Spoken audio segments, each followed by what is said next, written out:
Со вас Маријан Николовски. Вечерни вести во 9. Добро вечер.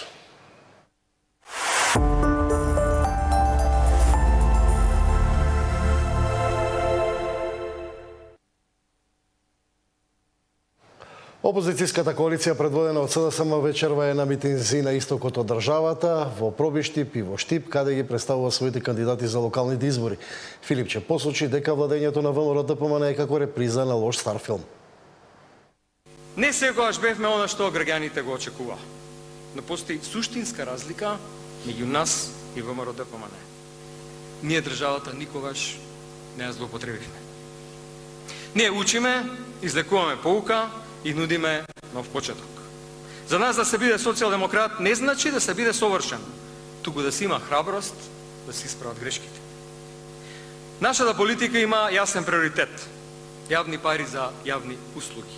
На прво место училишта, градинки, амбуланти, чистота на улиците. На локално ниво ред во комуналните услуги, чистење депонии, уредување на паркирање, безбедни пешачки зони, редовно собирање смет. На државно ниво крај на договори за затворени врати и борба против картелите што ги уценуваат цените. Ние се бориме да го заштитиме и подобриме стандардот на граѓаните, а не профитот на блиските на власта. Од новата година по 30.000 денари за лицата со попреченост и корисници на додаток за мобилност. 7-дневен летен одмор за сите полуматуранти од општината. 6.000 денари за секое запишано прваче, 3.000 денари месечна стипендија во прва година за секој запишан средношколец во Пробиште.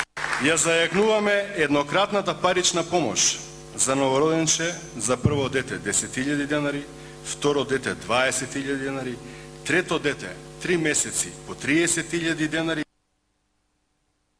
Владеачката коалиција предводена од ВМРО-ДПМН вечерва е во Југозападна Македонија, во Струга и во Ресен. Беа представени своите кандидати за локалните избори. Мицковски посочи дека СДСМ и ДУИ барале спас во корумпираното судство и дека тој им е последното танго за избегнување одговорност. Од месечина се гледа дека последниот бастион на криминалот во државата стана судството и обвинителството, кои ги штитат СДСМ и ДУИ како бели мечки.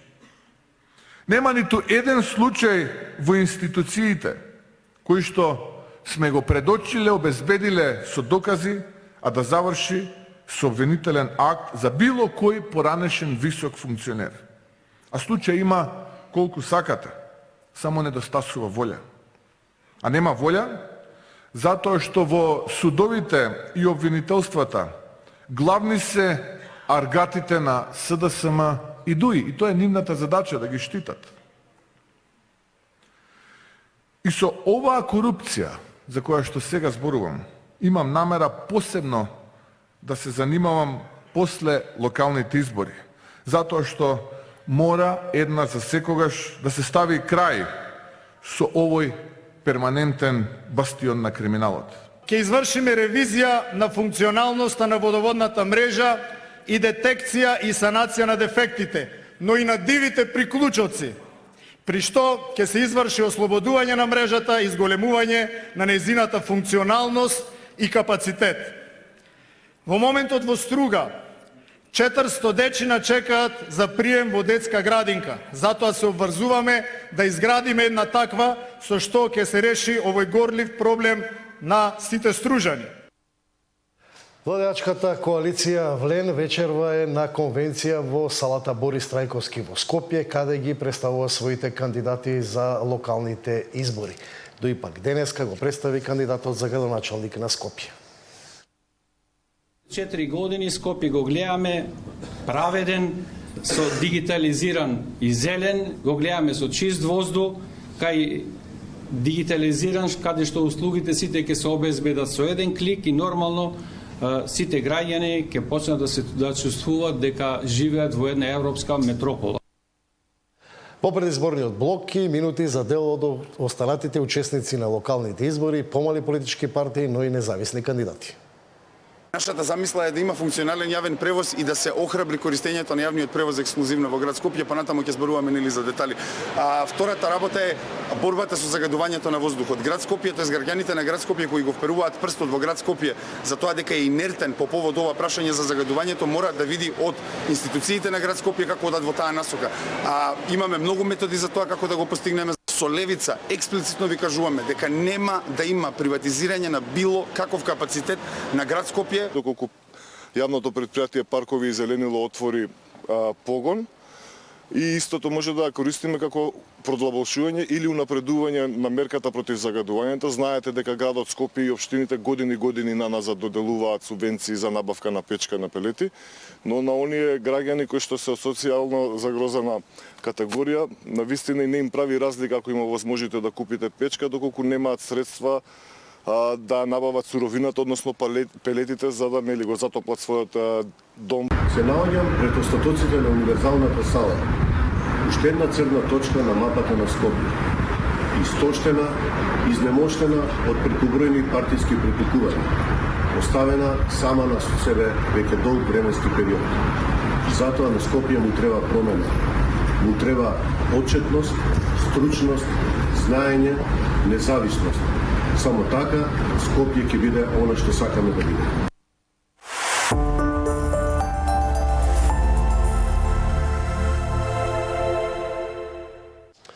Поранешната председателка на антикорупцијската комисија Татјана Димитровска денеска седна на обвинителна клупа. Обвинителството откри дека во нејзиниот телефон имало 250.000 податоци во кои може да има основ и за и други постапки.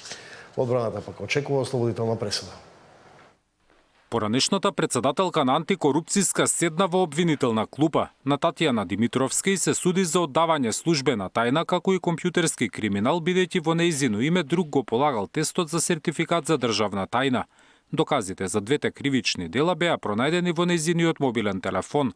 Од јавното обвинителство велат дека се уште траел процесот на проверка на мобилниот на Димитровска, а дел од податоците откривале сомнежи и за други кривични дела. Се работи за околу 250.000 електронски записи од телефонот на председателката, меѓутоа, сакам да ве известам заедно со колегата дека паралелно додека се врши анализата на податоците од телефонот, обвинителството превзема и други действија согласно закон, како што се прибавување на потребни податоци од надлежни институции и сослушување на сведоци по однос на одредени индиции кои што произлегуваат од овие податоци. Димитровска одговара за оддавање информации на Небојша Стојановиќ, за која антикорупцијска водела предмета подоцна беше обвинет во случајот Адитив.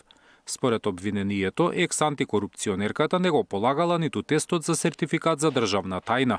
Тоа во нејзино име го направил ревизорот Миле Столевски, па и тој е обвинет за компјутерски фалсификат. Одбраната очекува ослободителна пресуда.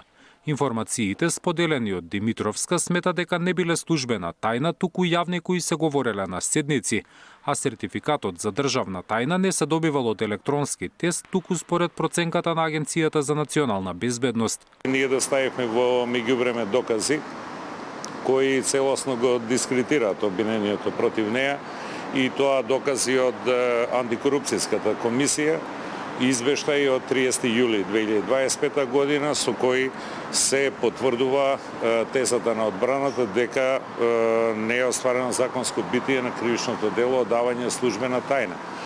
Во случајот ќе се суди и на раководителката од ТЕЦ Неготино Билјана Петровска-Мантева, додека постапката за Борче Најдов ќе продолжи во склоп на случајот Адитив. Обвинителството бараше спојување со тој предмет и за другите обвинети, но судот го одби предлогот.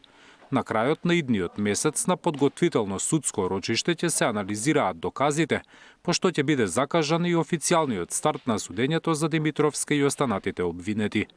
Зоран Јаневски, Сител телевизија. Државниот јавен обвинител Лупчо Коцевски вели дека обвинителството ги има пораките од комуникацијата на инспекторите од УЈП со собственикот на дискотеката Пулс, но и многу други и по нив се постапува. Од УЈП пак велат дека ги суспендирале инспекторите кои го информирале газдата на Пулс пред инспекцијските контроли. За Кочани се води предистражна постапка и за други лица, има уште десетина инкриминирани действија, вели републичкиот обвинител Љупчо Коцевски. Покрај пораките на инспекторите на УЈП со сопственикот на дискотеката има уште многу пораки кои се предмет на истрага. Кои се лица, институции се опфатени во предистрагата, Коцевски не сме да објави, меѓутоа тврди дека јавните обвинители нема да пропуштат ниту едно действие. За пораките на инспекторите и газдата на Пулс знаело и обвинителството и судот и МВР, а биле пратени и до адвокатите. Вчера со разговор со обвинителите имаме стигнато докази дури во јули, откако е поднесено обвинението. Меѓутоа предистражна постапка не можеме да споделуваме никакви информации. Не можеме јавно да ги објавиме овие пораки затоа што се во предистражна постапка. Пораките, доказите кои што требаше да се објава во првиот предмет се дадени и на одбраната и на судот. Меѓутоа јавното обвинителство располага со многу други повеќе пораки и докази. Коцевски нема да ги коментира политичките изјави на премиерот дека не е задоволен од неговата работа, вели работел честно, законито и професионално. Дали очекува непристрасно судење, со оглед на тоа што инспекторот од УЈП кој се допишувал со газдата на Пулс е брат на вице-претседателката на Кривичниот суд, Коцевски вели судот е надлежен за тоа, а тие како обвинителство за рекордно време поднеле обвинение. Можете да го поставите на судот, ние сме сепак странки, нашата задача ја завршивме во рекорден рок. Односно, еве, и самите знаете, посочите ми предмет кој бил завршен за 2,5 месеци, колку сложен. За случајот кој се води во обвинителството за организиран криминал, за полицајците поврзани со пожарот, според обвинителот, постапката трае подолго, бидејќи има дефицит на обвинители, а на тој случај работи само еден обвинител. Очекуваат наскоро да биде поднесено обвинение и за нив. Тамара Дичевска, Сител телевизија. Председателката Гордана Седјановска-Давкова по нова година очекува динамизирање на разговорите со Бугарија. Вели има нови моменти во односите со Европската Унија, но за да го задржи кредибилитетот, вели дека нема да зборува за нив. Еве дел од нејзиното гостување во тема на денот, што во целост ќе го најдете на Сител.мк. Не можам јас се разбира пред новинарите да кажувам се што ми се случува, инаку ќе го изгубите кредибилитетот, но бидете сигурни дека не говориме ние напамет. Сигурно дека имало нешто за што сме зборувале, понекогаш дури и нашите предлози биле многу рационално прифатени од Европската Унија, но наидувале на зид на една членка на Европската Унија. Значи, решавањето е не само интерпартес, бидејќи тука веќе има линии, може ние колку сакаме да цртаме криви, прави, коси. Меѓутоа, линиите се исцртани во бугарскиот парламент, не во нашиот. Значи, Бугарија треба нешто да гарантира, не Германија, Бугарија. Значи, оттамо не очекувам не знам што, но исто така има цртежи и внатре во Европската Унија и она на што јас ги подсетувам секогаш европските политичари, а мнозина од нив ми се и колеги, се и правници, велам, добро, ова е политичката димензија, но има и правна. Сега без таа правна основа ЕУ не е ЕУ. Како мислите тоа да го направите? Нурнете се во својата креативност, и вие понекогаш и во безизлезни ситуации сте наоѓале креативни решенија.